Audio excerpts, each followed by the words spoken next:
سلاح المحبة، بس المحبة النقية الحقيقية. اسمعوا الكتاب المقدس يقول ايه في سفر الأنشاد ده صح 8 آخر آية 7.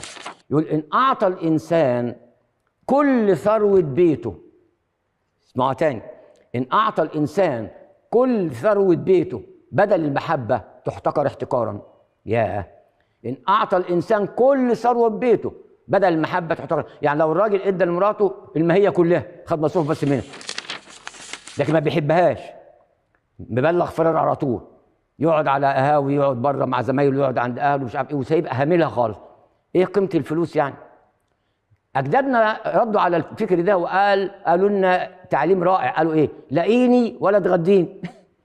لاقيني ولا تغديني، قابلني كويس وقول لي كلمه حلوه واحترمني احسن ما تاكلني وتديني فلوس انا كنت في بيت ابويا مش لاقي اكل مثلا. حاجات غريبه جدا.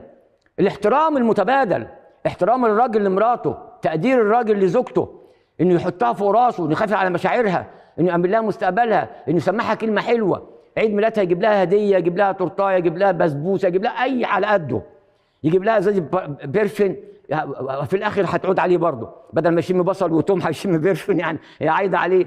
يقدر تقدير تقدير تقدير. لكن كده انا متجوز خدامه مثلا في البيت، جابوها لي خدامه في البيت، فين انسانيتها؟ فين ادميتها؟ فين تقديري ليها قدام الناس كمان بالذات؟